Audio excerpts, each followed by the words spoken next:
'n nuwe Rubicon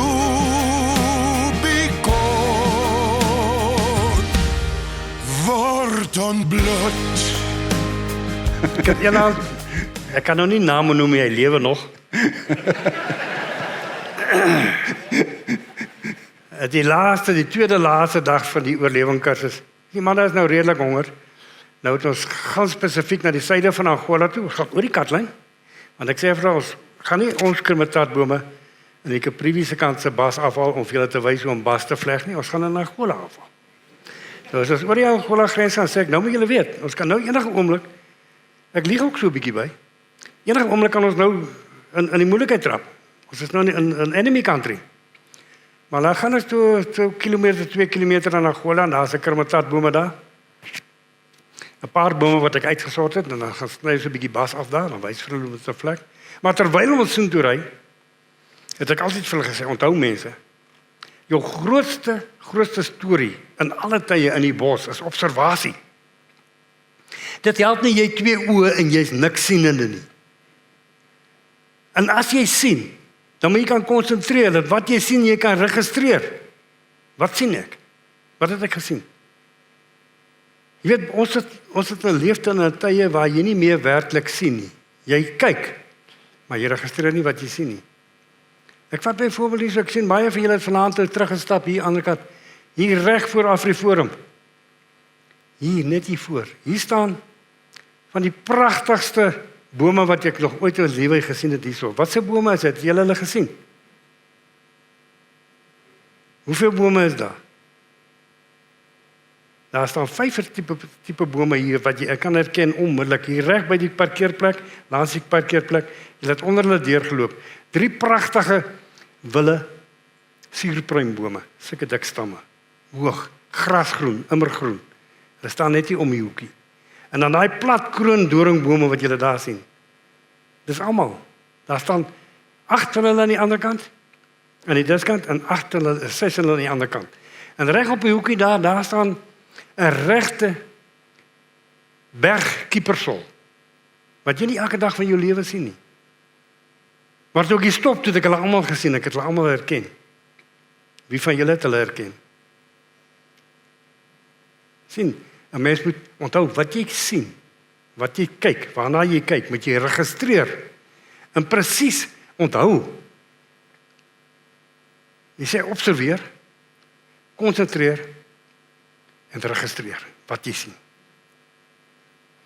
Dan sê ek van hierdie man is klop op die dak. Hierdie man is nou 'n reël regte maar Engels. Hy sê, oh, stop, there's a dead animal next to the road. Ek sê, okay, where? Sê ek, stoot ek terug. Ek sê, okay. Kyk, sy so jong hyena. Voertuig het hom daar raak gery, en die polisie voertuig het hom raak gery, het hulle hom doodgeskiet. My laat weet van hom. Maar ek ry toe by hom verby om te sien wie sien. Toe sien hy dit. Ek sê, okay, Bakat, pick it up. Tel hom op. Nou ry ek kamp toe, waar die kamp kom ek, sê die boesmas, vat hom af, haal hom af, slag met die vel af, hou die vel met die pote en die kop, alles net so aan. Vat net die karkas, hang hom vir my in die kas op, in die koelkas. Gaan ons aan, nou gaan ons die Angola toe, gaan die kremataat goed haal daar, kom terug tot by die kamp, los die voertuig daar, nou stap hulle terug, Perdehoef toe, net aan die Perdehoef by die Willevuyeboom. Die groot Willevuyeboom, daar is hulle basis. Daar sit hulle nou, die volgende aand is die einde van die kursus. Nou, gaan ek die oggend uit, vat ek 2 van die manne saam, want ek het altyd so gemaak, ek sê, manne, kom nou, dis aan die einde van die kursus, dan het ek 'n permit gekry by natuurbewaring. As dit 'n groot kursus is, kan ek 'n rooibok skiet, as dit 'n kleiner kursus is, kan ek 'n duiker skiet, of wat het die mense net oor oordentlike vleis kry. Nou kom ek vir die oggend en sê ek vir okay, Bakat, ek het 'n duiker geskiet vir môre aand, alles is nou reg, ek sal môre gaan kook vir julle. Môre aand kook ek vir julle kos. Nou die volgende oggend dan stuur ek hulle uit op hulle moet gaan bolle en knol, alles wat hulle by my geleer het, moet hulle gaan versamel. Ek is aan die kamp besig. Vat daai hyena se bietjie saag hulle mooi in die saag op, pak hulle in die pot. Pak hom vol aardappels en eie, bietjie knoffel by. Ek het nog so 'n paar stukkies varkspek wat ek daar uit die nasie se yskas gaan uithaal het, ingesny daar. Aankom hulle nou so 'n vrek honger. Nou praat ek hulle nog honger op. Maak erger as wat my oudere ouma gemaak het. Sy het al 4:00 die middag begin en sê sy, Ouma het sulke lekker kos gekook. Teen daai tyd die aand is ons so vrek honger. Ek is 'n stuk oud daar sodat ons nog steeds geëet. Maar ek sê ook vir 'n kort kos verbykom, dan sien ek hulle ryk 'n liggiepot, dan ryk hulle. Dan is hulle weer besig. Dan maak ek 'n groot pot pap ook. Ek het warm brood in die muursoop gebak. Maar hulle goed daar voorberei. Dan kom hulle die aand daar en hierdie spesifieke Engelsman wat nou daardie hyena gesien het. Ek sê vir hom, okay, hy's eers hy kan voorskep. En hy's daar voor, dan skep hy sy diksie. Dit is 'n groot span in. Nou skep hy daai murgbene, daai hulle so lank gesny. Sit hulle so, dan skep hy vir hom 'n klomp pap en nou dink hulle almal hulle gaan daai kos opeet. Na 6 weke as jou maag so klein, jy eet nie al daai kos dadelik op nie. Jy eet nou 'n bietjie, nou eet jy weer, nou eet jy of jy word naar. Maar hy spesifiek, hy sit so, ek kan dit so mooi onthou, tussen sy bene, dan vat hy daai murgbentjie, dan kyk hy so, tor. Sy gee daai murg so lekker uit. Dan eet hy sy pap en die aardappels, en dan sê hy, oh, this is delicious. This is delicious. Toen hij nou klaar geëet in die aand, toen zei ik, oké, was officier. Sir, can you please get the diker hit and the skin, so we must now show the people how to prepare it. Gaan hij voor hem, en hij zit zo terug, hij zei, but surely staff, this is not a diker. Ik zei, no, what is it? He said, it looks like a hyena. Oh, I said, sorry, they brought the wrong carcass. I wanted the wrong carcass, but did you enjoy it? Ek sal vir jou sê, jy moet daai klomp se gesigte sien, veral hy wat daai murgbene so uitgesuig het. En weet jy net, as jy vol femies is of weet wat jy eet, dan is dit nie lekker nie. Maar daai hyena se vleis, wat bevat sy vleis? Proteïene, vitamine, minerale. Presies dieselfde wat 'n rooibok en 'n skaap en 'n bees en 'n vark en 'n hoender bevat. Dis proteïene, vitamine, minerale. Dis al wat jou liggaam uitvat daar. Verder is alles uit. So of dit nou hyena proteïene minerale is of is nou rooibok proteïene, dis proteïene en dis minerale, dit maak jou vol. Hy het my toe nog later aan gaan verklaar ook by generaal Loot, oorlede generaal Loot.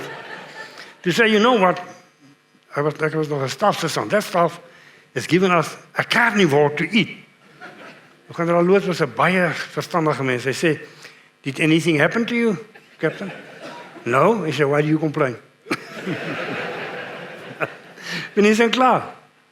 So, dit is van die storieetjies wat op oorlewing kursus gebeur. Daai in die alleen slaap in die nag. En byvoorbeeld ek het altyd as dit een buffel 'n maand moes ek vir die Bushmans geskiet het. Ons het die Bushmans uit die veld uitgehaal uit die hele suide van Angola uit die noorde van Botswana, die hele Kaprivi strook en alles het is al die wilde Bushmans uitgehaal en hulle gestig en die Portugese het dit eintlik al vir ons gedoen. In Aldomento sulke kampe gestig. Nou, hulle het niks gehad om van te leef nie. Dat hulle gesê, in plaas dat hulle nou rondloop met hulle pyl en boog en goed, en met ou Salas en 303's en die buffels nou kwes, wat skiet ek een buffel 'n maand vir ons groep Bushmans, en die ander ene dit doen dieselfde by hulle. Nou kom ek by die kursus, ek sê, wie van julle het nog nooit in julle lewe 'n bok geskiet nie? So skraal mannetjie, hy lewe ook nog, ek mag nie sy naam noem nie. Hy sê, ek sal meer, maar dit was die later kursus. Ek sê, okay, Bakker, môreoggend, kry jou R1 reg, maak hom skoon.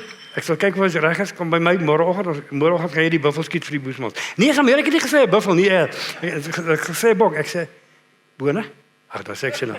Jy gaan môre gaan jy die buffel skiet. Nou, volgende oggend. Nou sê hy, kan ek nie maar net eers 'n rooibok skiet? Ek sê, nee, jy moet 'n buffel skiet. Die Bushmans moet 'n buffel kry. Kan jy nie verstaan nie? Ja, okay, nou wil ek niks verder hoor nie. Kyk, sy geweer, ja, is mooi skoon. Kyk, sy ammunisie, ja, is vol. Ek sê, nou kom. Nou sê al agter my, ek sê, nee, jy gaan die buffel skiet. Ek wil nie getrap word nie, jy loop voor. Jy gaan die buffel skiet.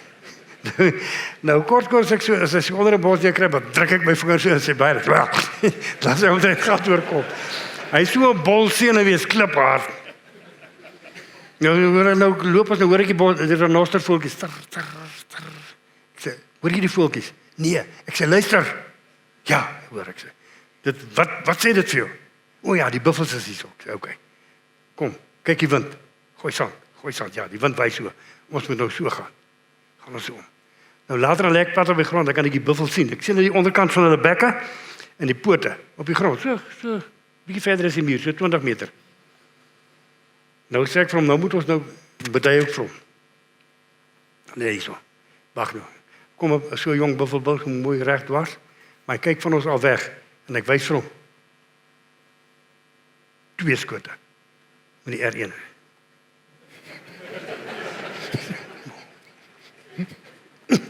Kalmeer. Da. Ek hoor hy buffel so, en ek sê hardloop. Nou sê hy, waar na toe? Ek sê hardloop wel die buffel toe, druk die geweer in sy kop en skiet hom agter die oor. Hardloop hy vir hom halfpad toe kom die buffels nou so oomblik is 'n doodse stilte. Toe breek hulle weg. Toe hoor ek ons is amper in die middel van die buffels. Hier hardloop buffels regs, ja, hardloop buffels hierdie kant toe. Maar almal hardloop in een rigting.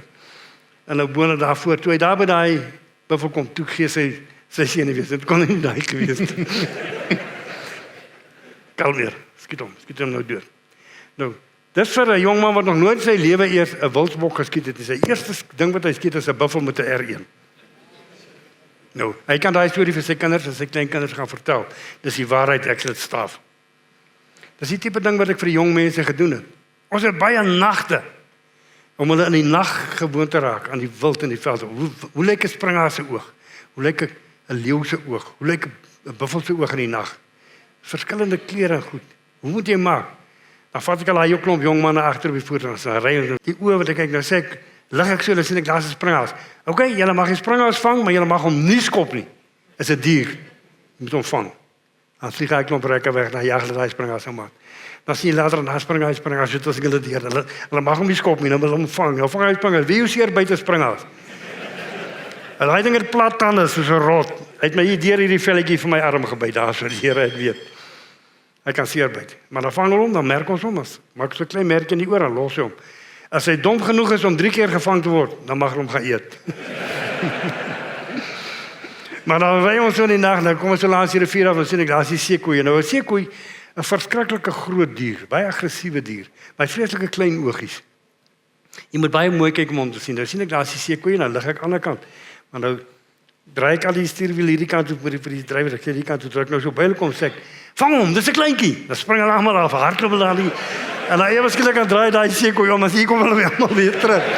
Weer bo op die uniform. Hulle het elke keer as ek sê vang hom, dis 'n kleintjie. En dan sit of 'n eendag het ek myself 'n civet kat gevang. En ek dink nog ek was slim geweest, maar baie slim. En ek Hannes Venter lig die lig en ek lig so langs hom en ek sê wag, ek gaan hom aan sy nek gryp weeskant af van sy oor dat hy my nie kan byt nie. En ek het hom. Toe kom so oplig, toe draai binne en hy val van hom om my byt my 21 steke verder hier my arm. Maar ek los hom nie, ek hou hom. Maar so tot die nagte vir nagte het ek met hulle in die veld deurgebring dat hulle gewoond geraak het aan die veld. En uiteindelik laaste het baie van hulle teruggekom en gesê, hoorie al hulle nagte wat hulle daarna saam met die Rhodesiërs in Angola alle plekke. Dit is so maklik om 'n plek te kies nadat jy nou die oorlewingskursus en die boskunkursus gedoen het. En ook die manier waarop hulle in die bos beweeg het, was vir hulle gemakliker. Dit was 'n plesier om in die bos te wees. Dit was nie meer 'n straf nie. Dit was die doel wat ons bereik het met hulle en dit was die rede hoekom ons daai ding boskuns en spoorsny en oorlewing gedoen het. Spoors natuurlik 'n baie goeie, baie lekker vak op sy eie. Dis 'n kuns wat 'n gawe wat ek gehad het, dat die liewe Hemelse Vader vir my gegee het. Wat ek het maar net eendag in my lewe was nog baie jonk. Ons was 10 kinders in die huis, waarvan 3 was al groot, tot die kos is so goed. Maar ons het amper van die veld af gelewe na die oorlogtyd in 1948, 49 toe ek nou kon ek al 'n tarantaal met 'n ketty in die nag skiet in die maan. In die boom gespring het, dan is dit sy skuld, dan loop jy om tot jy hom teen die maan sien en dan skiet jy hom. En hy nag skiet ek 'n tarantaal. En die volgende aan my hardloop weg, toe hy val hardloop hy. Gewoonlik ek het my 2 afenroeke saam my groot geword het. Baie by hulle geleer op. Vierbos en ek dink Sagarias sal nog vir Vierbos onthou. Het later groot geword. As ek uit 'n taal geskiet het die volgende oggend kom ek daar sien ja, hier lê sy vere. Hier het hy in die paadjie gehardloop. Ja, wragtig, hier so in die gras, hier's 'n bloeddruppeltjie aan die gras. En dan gaan 'n bietjie verder. Ek sien ja, hier's hy weer in 'n paadjie. Ek kan uit 'n taal se spoor vat tot ek hoor hy sê tar. Toe sien ek hy lê onder die bosse. Toe kon ek sy kopstukke skiet met die rakker. So van kleins af het ek voorgevoel of die gevoel vir die bos gehad en was vir my lekker. Het was my 'n plesier geweest om op 'n spoor te klim en te hardloop. Maar spoorsny is natuurlik 'n fantastiese. Jy moet die bos ken, want 90% van spoorsny is boskennis, kennis van die bos. 'n Man kan nie deur 'n boom loop nie. Hy moet om hom loop. Hy kan nie deur 'n bos loop nie. Wat 'n bos is dit? Gaan hy onder hom deurkruip, gaan hy om hom loop? Wat gaan hy doen? Jou liggaam sal vir jou sê, want as jy dieselfde spoed loop as wat daai ou geloop het wat voor jou is, dan gaan jou liggaam dieselfde paadjie volg deur die bos wat sy liggaam gevolg het. Die maklikste roete as jy in die bos gewoond is. Die ou wat nie in 'n bos gewoond is nie. As daai ou wat hulle doringbos vasloop, as nie het hy teruggeloop. As hy dan in die doringbos vasloop, as hy nie het hy teruggeloop. Dan het hy hier onder die bosse deurgekruip en net so 10 tree verder is 'n maklike paadjie om, dan kan hy weer op die spoor gaan aan die ander kant. Om dit in hulle kop te kry, het ek baie gedoen.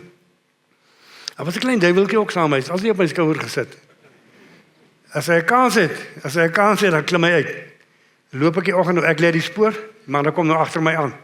Nou hoor ek hulle dop sien wat maak hulle fout. Elke keer neig hy elke keer op dieselfde kant van die bos.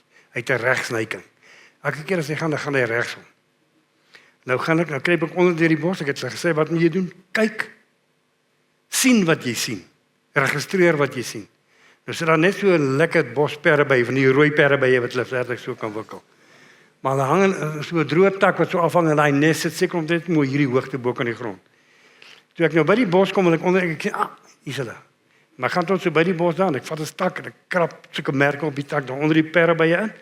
En ek maak dood en ek gaan om en gaan sit ek aan die ander kant vir hom en wag. Ek gaan nie sy naam noem, hy lewe nog. Nou kom hy aangestap op hierdie spoor, nou kom steek hy daar vas. En nou sien hy daar gaan die spoor, nou kruip hy onder die. Toe hy nou onder daar kom, dan sien hy nou die spoor, dan staan hy op. Nou stap hy sy kop teen die perre by. Pak hom nie op sy ore. Nou daai tyd het hy nog sy assegaai en sy kierie. Ek gooi dit op die grond neer, ek skryf vir hom, ran, as ook klein Engelsman. Ran, dis wasp. So what is it? Ek sê ran, nou hardloop hy. Dan kom hy by my en sê vir hom, what do you think it is? Look at it, it's wasp. Oh, I've never seen it before. Ek sê, okay, fine, hy kom van sy mostad af. Nou sê ek vir hom, go get your kierie. Vragtig, hy draai om en hy loop weer terug onder om sy kierie te gaan. Hy krap hom met 'n stok nader of vat hom weg. Nee, ek gaan vat hom weer daar onder die perre by. So baie dankie. Ek geniet dit om na jou te luister, is baie lekker. Weet julle, ek self, ek kan dit op hierdie manier probeer verduidelik. Ek doen nie reg aan hierdie gesprek nou nie, maar daar's seeretjies. Ek meen jy kan dit sien in hierdie video foto's, né? So die ouens doen baie waterwerk en wateroriëntasie goed. In verskillende vlakke en fases. En dan's daar, kom ons noem hulle die lugrekkies, die luggoed. Valskerms en dit kom net na, jy weet, in 'n volgende vlak en 'n volgende vlak en 'n kursus op kursus. En dan was daar dink ek ouens soos ek wat aan myself gedink het meer as 'n bosrekkie. Met ander woorde die klein taktiek, die kleinere kuns, die kleinere gevegskuns. Dis wat my aptyd gegee het. Dit was vir my lekker. En toe ek later in my lewe na al hierdie basiese opleiding het ek letterlik waar ander ouens gegaan het en valskerm goed gedoen het en see goed gedoen het ek oorlewingsgoed gedoen. En so het my pad weer en weer vir Dewald gekruis later by die oorlewingsentrum. En die landinstrukteurskursus en die see instrukteurskursusse het ek nou loop doen. En die idee is dat hierdie instrukteurs lei weer ander ouens op, soos die lugmagvlieëniers en 1000 ander goed. En Dewald bestuur hierdie skip tot 'n groot mate. En so doen ek 'n kursus saam met die voornemende instrukteurs. Hulle is almal M-gekwalifiseerde studente van die universiteite, so hulle het hulle M-grade. Dis hoekom hulle is gewerf vir diensplig om daai werk te doen.